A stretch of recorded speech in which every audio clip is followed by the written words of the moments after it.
This is a cautionary tale for all you would-be beaver village leaders, a story of non-sustainable tree logging, ignoring signs from Mother Nature, and the blind greed of a village elder. But this is the end of that story, and there is nothing left for you to see or hear here. So let us go back to the beginning and find out how it all went so horribly wrong. First, however, I need to give you a short lesson on how beavers get their names. Our first name is the name of our mother, and those names are types of trees: pine, oak, birch, maple, and so on. In our grandparents' times, the last name used to be gained depending on which body part was over or undersized at birth. This was caused by the poison humans left in the air, water, and soil just before they vanished.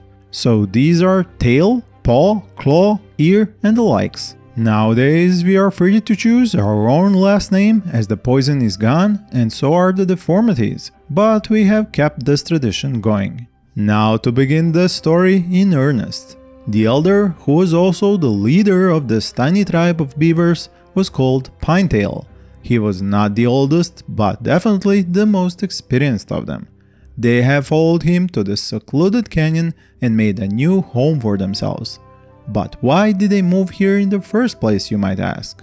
Well, that story involves several tons of TNT, one single matchstick, and a huge flood.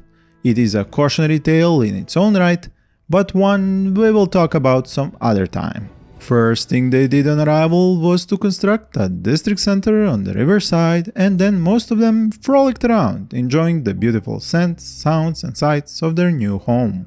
As for Pinetail, he sat down, cogs turning in his mind, future village buildings overlaid upon his surroundings. He was also thinking of how many logs does the nearby forest hold, and how fast can they be cut. He wanted to become the richest beaver in the world. And what constitutes wealth among beavers? Logs. Many logs. Logs as far as the eye can see. A pile of logs so high he can touch the sun from their top. To start building up the new village, Pinetail ordered paths be made from the district center to the forest, and so they materialized.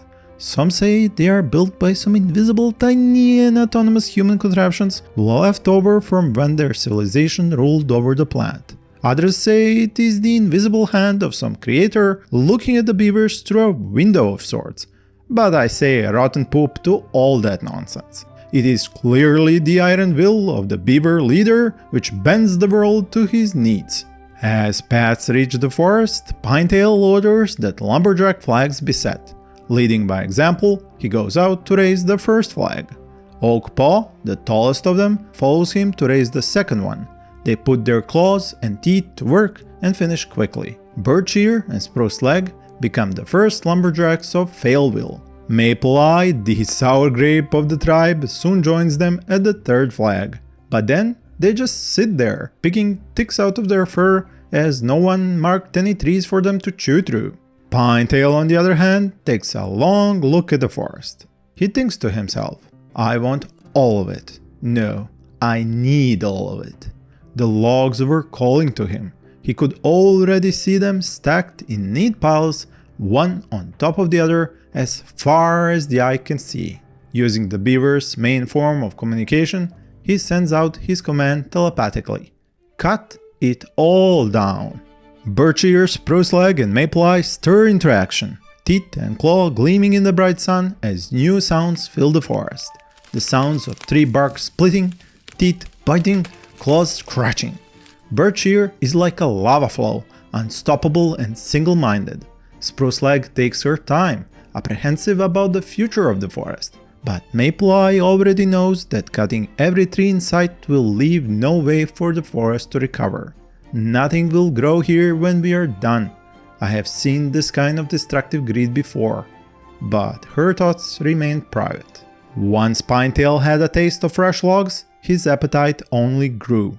He orders Oak Paw, construct a log pile next to the lumberjack flags. She does so, and very soon logs are moved and stacked there. Pinetail helps to carry them, unable to resist the smell of freshly cut logs. He almost sends out, I must have more.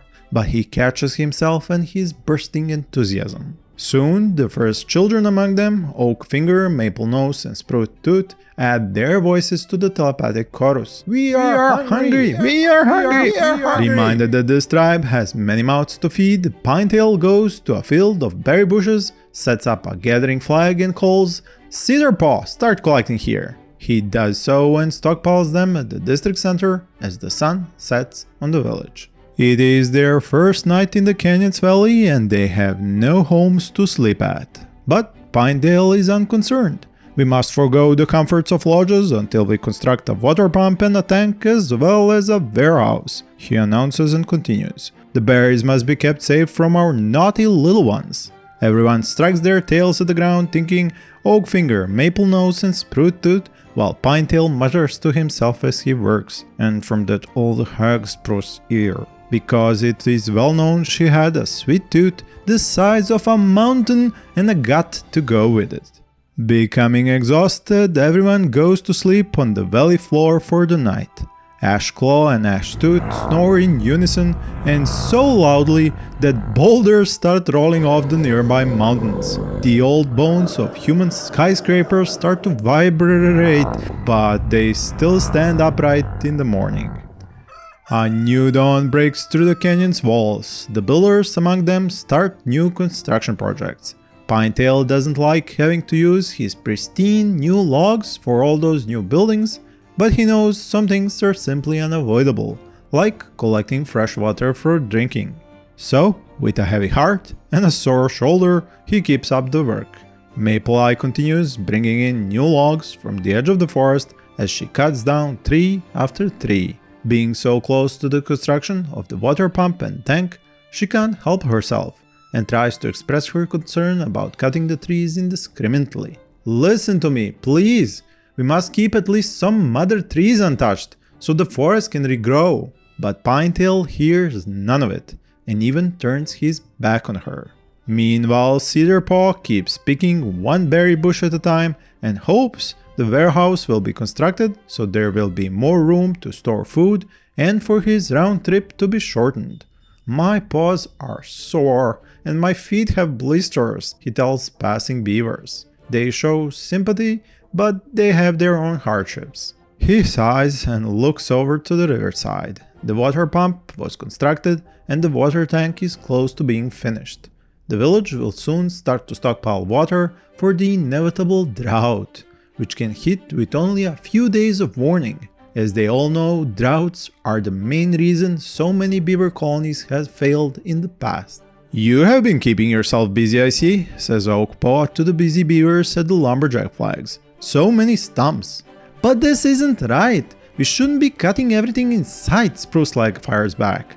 She has been growing increasingly irritated with every tree she cuts into logs. A silence falls between them as Pinetail walks by. Oakpaw goes back to moving logs around, but she understands what's itching Spruce's leg's ears. She's alarmed by such fast logging, and so is Oakpaw, but she also knows they have a lot to build before this valley can become a true new home, so she marches on. The sun moves across the sky and shadows lengthen over the grass as everyone keeps doing their jobs. Pinetail goes over to finish the warehouse, and all three lumberjacks keep on tearing down trees and leaving stumps in their path. Spruce Ear is sent out to pump the water, but more as a way of keeping her from the warehouse and the berries she always longs for, rather than to do an essential job for the survival of the colony. And as the day ends, they all once again sleep on the grassy valley floor. Pinetail dreams the log dream, Maple Eye and Spruce Leg have nightmares about the forest being completely gone, but the rest of them sleep peacefully. The benefit of being trusting, but also oblivious. The new village warehouse is finished by breakfast time, and Cedarpaw smacks his tail into the ground, happy that his hauling route just got much shorter. But he's not the only one. Oakfinger, Maplenose, and Spruce-Tooth, the little rascals, can't wait to raid the stores of all those sweet and juicy berries. Almost half the forest is already gone by the middle of the third day, and the log pile gets bigger with each new tree felled. Pinetail and Oakpaw carry them in from the lumberjack flags. "Are you sure we need to stockpile so many logs?" she dares to ask Pinetail. He lifts another log, drops it off, and to keep her calm, tells her what she wants to hear. "For now we do, because our families need lodges to live in. Once we have built everything we need, we will let the forest recover. I promise." The work continues. Birchear loses himself in it, Spruceleg keeps hoping they'll soon stop, and Maple-Eye looks over her shoulder at Pinetail, trying to think of a way to get him to change his plans before it is too late. On the other side of the village, as the little ones make plans to snatch berries, Pinetail calls for a row of lodges to be constructed to the relief of the whole tribe. They cannot wait to sleep in actual homes instead of the valley floor. Because of this, everyone who is free pitches in. Besides the builders, Pinetail and Oakpaw, the Ash Twins, Tooth and Claw, bring in logs all day long. It's hard work, but beavers persist, and in no time one of the lodges is completed to everyone's joy. Soon the second one is built as well. Half the beavers, most of them old ones and their families, move in. The rest of the small tribe will have to spend one more night under the stars. Pinetail notes the empty log pile as he finds himself a cozy spot on the ground, and despite what he might be saying publicly, he's outraged at the expenses. Tiredness finally overcomes his anger, and he goes into troubled sleep with dreams of log wealth washed away by waves of water, a nightmare he's all too familiar with. Happy to have slept in real beds and under a roof, half of the tribe runs out into the day with renewed vigor. The rest wake up knowing it was the last night sleeping in the open and are just as motivated to work hard. The water tank starts to fill up by now, but Sprucear notices that not only is the river shallower today, but the sun is evaporating the water supply faster. She raises no alarm, her trust in Pinetail unwavering. And really, she thinks to herself, less shade from fewer trees must be the reason for all this heat. The third lodge gets finished to a round of tail slamming, and the always mysterious roads materialize again, leading to the second smaller forest. A new lumberjack flag is raised, and one of the Ash Twins is ordered by Pinetail to start logging as soon as possible. Ashclaw takes to the new job with no love or contempt. His brother and he will trade days of work as they always have. Pinetail already knows this, but he cares not, as long as the logs start to pile up again. He finishes the last of the lodges, and now all his tribe have a place to sleep and rest. There is a wave of pure telepathic joy as everyone celebrates. His mind, however, is already turned to other matters. He notices not the heat, nor the river slowing and becoming shallower, the birds' calls diminishing, or the bushes which no longer produce such plump and large berries. The season is shifting, while the others are catching some signs of change. Pinetail thinks of machines, power, and logs. Always the logs. Seeing him in such a daze, Oakpaw looks inside of herself and finds she has the strength to do what she thinks is best for the tribe. I will build another water tank, and on my own if I have to, not knowing there isn't enough time for it to make a difference. In her attempt to capture Pinetail's attention and bring his interest back to what the village needs, she constructs the second water tank right across from the log pile where he spends more and more of his time. But he never even glances in her direction. With 4 lumberjacks, his goals are now becoming a reality in front of his eyes. Eyes in which no one sees anything caring or compassionate anymore. Despite more than half the forest already gone and Pinetail being in the state he is, no one stops their work. It is now clear to Spruceleg that at this rate, nothing will be left by the time their village is completed. Even Birchear is coming around to this idea, especially under Maple-Eye's constant nagging complaints during each day they spend logging in the dwindling forest. For Birchear, the final eye-opening moment is looking back to all the tree stumps and seeing one singular sickly tree failing to grow back. The last of the trees must be saved if the forest is to recover anywhere, concludes Maple-Eye. So as they go to their homes for the night, A plan is made to get the Ash brothers to agree to stop logging on their side of the village. Spruce Leg leads Birch Ear and Maple Eye to the lodge where the twins live, and they spend half the night persuading the two not very bright brothers why cutting down the last of the forest will be their collective undoing. After some time and a number of offers of extra rations and even a few threats, the twins finally agree to slow down their logging, with Ashtooth saying slacking off is what we are best at anyway, so no one will suspect anything. And we will do the same on our side, explains Birch Ear, as three of them leave the twins' lodge. Come morning, the rest of the Pinetail's plans are revealed. He begins construction of not one, but two inventor buildings. These are places where young beavers come to study and create new machines and building plans. He's lost it, Spruce Leg tells Maple Eye. I saw it, she responds, referring to new building plans. But what else can we do except work even slower? The rest of the villagers don't approve either and grumble to each other as they go about doing their daily chores. Oakpaw attempts to reason with Pinetail. Can't we do this next season when our warehouses and tanks are full?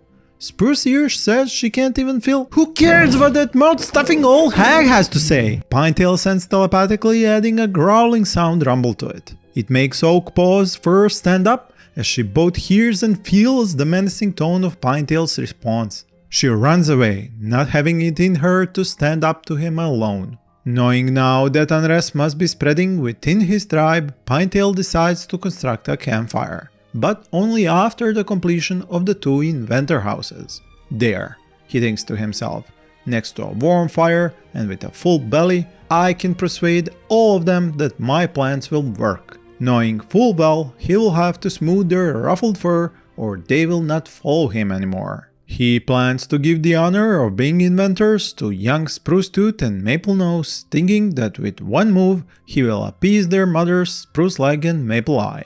He has seen them skulking around, plotting, and even making deals behind his back. Not only will he keep their kids at arm's length and be able to question them about their mother's comings and goings, but he can also lock them in and use them as leverage should their mothers, or anyone else for that matter, meddle in his plans. And it is in this atmosphere of distrust and secret plotting that the hottest night yet falls. It makes everyone feel even worse. Instead of resting in their homes for the night, many beavers spend their time talking and fearing what comes tomorrow. Only Pinetail sleeps soundly, dreaming his log dream and believing no one can stop him.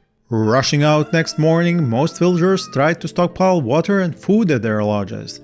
There are few berries left and those are all small and dry. It's already too warm at dawn, promising another hot day. Campfire construction continues and Spruce Ear pumps the little water she can reach. Spruce Leg and Maple Eye are already logging, and as they look up, trees go through a dramatic change. The drought is here, they announce to all the villagers within range. Running paws of distressed beavers break up the now dried up ground and kick up dust in the air.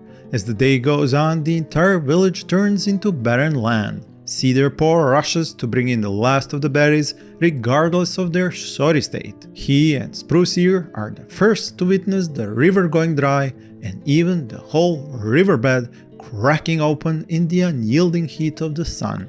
All the villagers know what this means, and they spend their days making sure water is moved into the shade of their lodges before it disappears from the water tanks. The whole valley has been transformed, all trees turning red and yellow, no blade of grass remaining. How long will it last is the question on all but one mind. Pinetail, undisturbed by these events, used this morning to finish the campfire, his main concern being how fast will the little ones invent new technologies for him and how many logs do the two forests hold. And thinking of logs, he has noticed the twins slacking off more than their usual. The rest of the lumberjacks too, in fact. Inspecting their work and noting the logs piled up high, he invites all of them to the campfire after nightfall. They all show up, hoping to hear a plan, a way to survive this drought. But they are all quickly disappointed. planks, screams Maple after Pinetail has told them of his new plans. Have you lost your mind? Asks Spruce Leg. We need them for... Pinetail tries to continue his explanation. What we need is water! Spruce Ear cuts him off. Or to move up river, pitches in Birch Ear. The argument continues far into the night, but no one leaves satisfied. Pinetail is not surprised by their lack of foresight, but he is displeased. His plans can't continue without the rest of the villagers cooperating. Everyone else is now angry, horrified, or both after realizing Pinetail is not the leader they needed. He has taken them to this canyon's valley, and they are starting to think they will not leave it alive. During the second day of the drought, the tribe does what it can. The rations are cut by half, the few remaining logs are brought in, the little ones proudly work in their inventor buildings hoping they can contribute somehow. Despite working as slowly as possible, especially now in unbearable heat, the lumberjacks reach the end of the forest. The few new saplings have no chance to grow to full size in this weather. Water supplies continue to dwindle and dry up. This is the end, isn't it? Maple asks Spruce Leg almost absent-mindedly as she goes through the motions of felling the last of the trees. Spruce Leg doesn't even answer, lost in her own dark thoughts. Birch Ear joins them as they solemnly end the life of this forest. Night falls on the tribe, but few even notice, dark thoughts weighing heavily on their minds. They eat what little is left, drink even less, and gather at the campfire to share what they can. Pinetail shows up, but is wholly ignored by his own tribe. Whispers of betrayal, disaster, betrayal, disaster can be sensed in the background of their shared telepathic connection. He starts wanting to justify himself, but falters as they all avert their eyes. Night gives little respite to the beavers as the temperature only drops slightly, but thirst and hunger only intensify just like the heat does come morning. They still come out and do what little can be done as being industrious is in their nature. But the little ones, tired and with little food and water, cannot invent anything to help their tribe. Pinetail ignores them, the crushing realization of his failure being too much for his mind to process. The last of the water in the tank is gone, and Spruce Ear is found sobbing at the water pump. Now, my dear listener, you might think these beavers would spend their last moments at their homes hugging their family members. But no. They spend their remaining strength and time moving and stacking their logs. One by one, the last of those cut trees are chopped down and added to the pile before Pinetail. His desire achieved, his wealth accumulated. From the corner of one of his eyes, a single tear slides down his fur just as the first of his tribe drops dead on the dusty, dried out ground. It is Cedar Paw, his claws extended towards the empty riverbed. Dehydrated and starving, the twins Ashclaw and Ashtooth fall down behind the lodges, unable to go on. They leave this world in the same manner they came into it, together. Oakpaw follows them, and the heartbreaking of seeing them die snaps away what little life she has left in her. Spruce Leg, Maple Eye, and Birch Ear carry on, one of them taking over the twins' post, but it is quite pointless. The forest is completely cut and ruined anyway. With the death of their tribe members, the remaining beavers lose what little hope they had for surviving this drought. And even if they do, there aren't enough of them left to go on their own. Apathy reigned supreme among them, along with the sun's heat and dry dust in the wind. Maple Nose and Spruce Tooth carry on in their eagerness to help, while Oakfinger wanders aimlessly around the half-empty village, looking for scraps of food to bring and share with his friends, trying to keep the thoughts of his mother's death out of his mind. At the lumberjack flag, Maple's eyes rage at their dark fate bulls up in her, enough to overcome her apathy, and she even starts to move towards Pinetail but her legs give out from under her, and she falls down, never to get up again. Another beaver, who will not see the end of this drought. Calls for more food and water go unanswered as few are left to hear them, and they have nothing to offer anyway. The river does not return. The sun does not stop scorching their hides. The grass and trees do not come back. No birds can be heard. A deathly silence comes over the village. Sitting at the district center, once more, Pinetail watches and remembers. Not long ago, Oakfinger, Maplenose, and Spruce-tooth ran here enjoying the sights of their new home. Now, only Maplenose moves about, his stare blank, mouth open, a tiny voice reaching Pinetail. My mom. My dad. He runs off. Pinetail's gaze is lost to the far mountains. Spruce Ear and Spruce Leg look away and their eyes meet. Mother, starts Spruce Leg, but the gentle, old, telepathic voice of Spruce Ear calls back to her. I know. They looked at Oakfinger, scurrying around, hoping he would survive, but that hope got snuffed out immediately when he dropped on the road, unmoving. As the night falls, the last remaining beavers stagger through the village, some in denial, some in tears, but all with an empty belly and a parched throat. Maplenose and Spruce-tooth have grown from their labor and the food everyone was passing on to them, but they too are now starving. They have become incoherent, delusional even.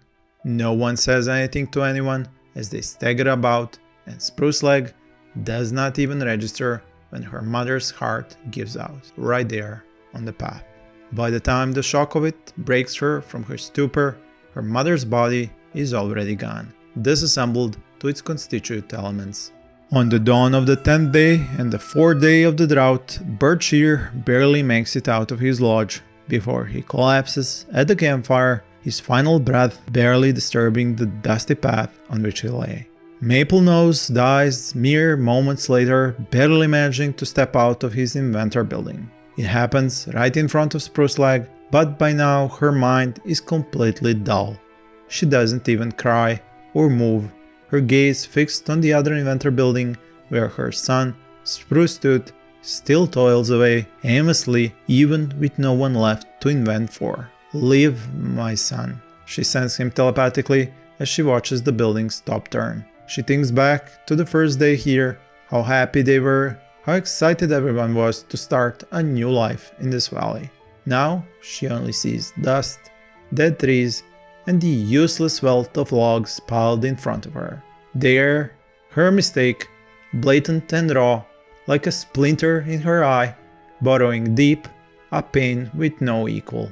That is, until the inventor stopped running. In her final moments of life, she found there did exist a deeper pain. And as her body became dust in the shadow of the object of their doom, the grass came back, a trickle of water filled the cracked and dry riverbed, and then a flood and a roar of running water broke the deadly silence of the valley. Tree roots were the first to be touched by the cool and fresh water slipping into the valley ground. They soaked it up hungrily, and the trunks swiftly passed it on to their leaves, saving the few remaining ones and reinvigorating the branches to produce new ones. They turned green, making whole forests look lush and beautiful again, and the village looking like what Spruce Leg remembered it to be like during her final moments. But no beaver was left to witness it. Or was there? To this day, my dear listener, no one knows what became of Pinetail. The leader of this failed colony was never heard or seen again. Some say an old beaver lives to this day in the mountains overlooking the valley, quite mad and dangerous to even approach. Others say he drowned himself in the river once it came back, but every tribe has its own gruesome fate they wish on him. How do we even know their sad fates? Ah, a wise question, young one. A much shorter and less detailed story than the one I just told you was found written in an almost unintelligible scroll on the walls of the canyon. Did Pinetail write it? We don't know. But I do believe so, or at least I hope so, for there is no redemption he could ever find for what he did. But this story has served our people well, is the most cautionary of them all. Now go along and play. I have kept you here long enough.